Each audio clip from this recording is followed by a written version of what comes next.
Je dois vous avouer que ça fait quand même quelques années que l'on remarque au niveau des étudiants un regain d'intérêt. Et non seulement au niveau des étudiants, mais aussi au niveau des chercheurs.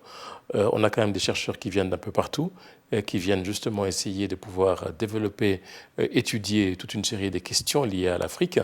Et nous pensons que cette regain d'intérêt sur ces questions, surtout d'une manière scientifique, découle en fait du fait que le continent africain est revenu sur la scène internationale, revient de plus en plus dans l'actualité internationale, et puisque cette actualité internationale tourne autour de quelques thèmes clés, et ces thèmes clés intéressent les chercheurs.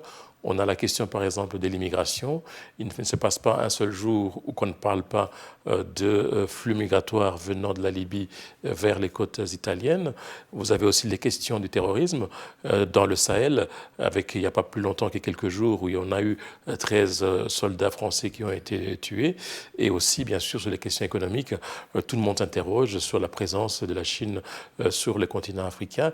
Et cela suscite beaucoup de questionnements, non seulement de la part des Africains d'abord eux-mêmes, mais aussi de la part de l'Union européenne, mais aussi de la part des États-Unis, qui sont d'abord des premiers partenaires traditionnels du continent et qui regardent quand même d'un certain regard vraiment appuyé et essayent de comprendre ce que la Chine veut essentiellement sur le continent africain.